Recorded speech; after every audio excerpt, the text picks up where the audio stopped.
很多台湾的火车站前都会有一栋看似废弃或是被火烧过的大楼，形成了一种奇景。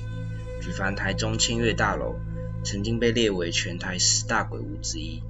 2021年有人擅闯并且意外的坠楼。彰化的侨友大楼2021年发生过火烧死亡意外，隔年9月开始政府决定要拆除。园林的黄金帝国大楼目前也在规划拆除中。今天就要和大家介绍中坜火车站前的财神大楼。如果你去过中坜火车站，肯定会看到站前有一栋漆黑的大楼，破掉的窗户，被灰尘覆盖的广告，还有飘逸的烂布条。当你举头仰望的时候，还会怕在某个窗户的后面突然看到鬼影或人头。这就是财神大楼给人的第一印象。很多中坜人可能都不知道这栋大楼是可以上去的，也不知道它过去发生过什么事情，只觉得应该发生过火灾吧，而且里面一定会有闹鬼。财神大楼于1979年开始登记使用，真正的名字叫做第一商业大楼。4楼和5楼过去是财神戏院，也因此后来的人都以财神大楼称呼。里面包含了戏院、宾馆、百货商场和旋转餐厅，是当年代表中坜的一个大地标。财神大楼营业后不久，在同一年遇到中美断交，台湾景气衰退，加上经营不善，很多出资者面临资金断头并且停止经营，使得财神大楼最终还是走向了废弃的命运。现在财神大楼的内部大多是外籍移工的娱乐场所，低楼层有东南亚的夜店，还有舞厅，中间楼层是老旧的便宜宾馆，高楼层则留存着一些老住户。在这里租房子的通常是外籍移工和社会上的弱势族群，似乎只有骑楼这一小块地方还能够稍微跟上外头的发展，有一些小吃摊、中古手机、钟表还有饰品店。大楼并无入口管制，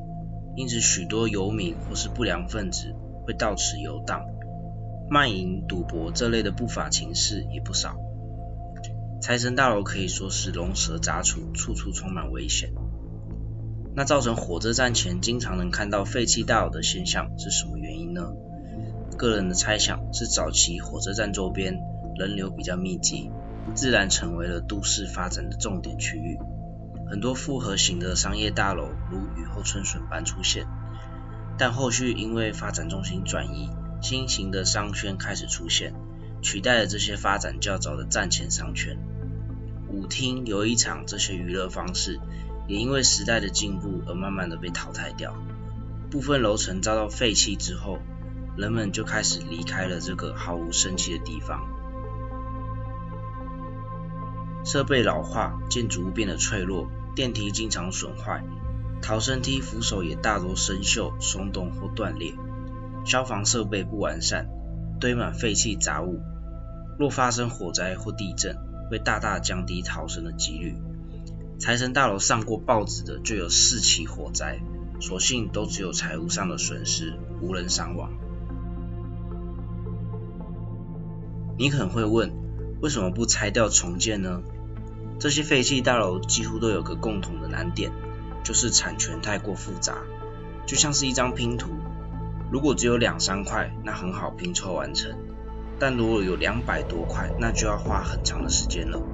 以财神大楼来说，当时建设单位将大楼分割成多个部分出售，经过40几个年头，有些所有权人可能因为过世，将大楼产权分给自己的子女，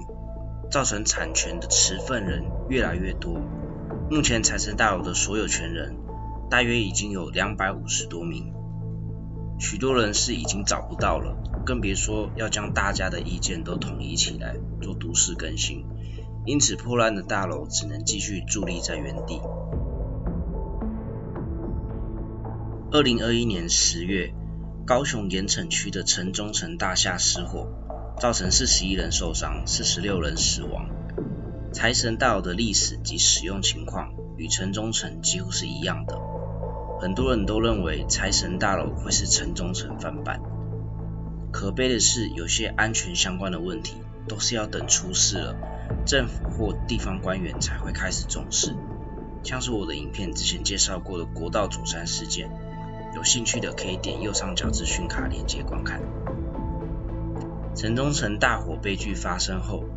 各地政府便开始协助这些废弃大楼所有权人的意见整合，以力推动都市更新。在2022年1月份，财神大楼所有权人完成过半数的同意，成功筹组了更新会，并获得政府的都更立案。相信不远的将来，这栋大楼将会成为历史。以上就是今天介绍的内容，比较偏向社会议题。若你喜欢这类型的探讨内容，欢迎留言告诉我哦。感谢收看。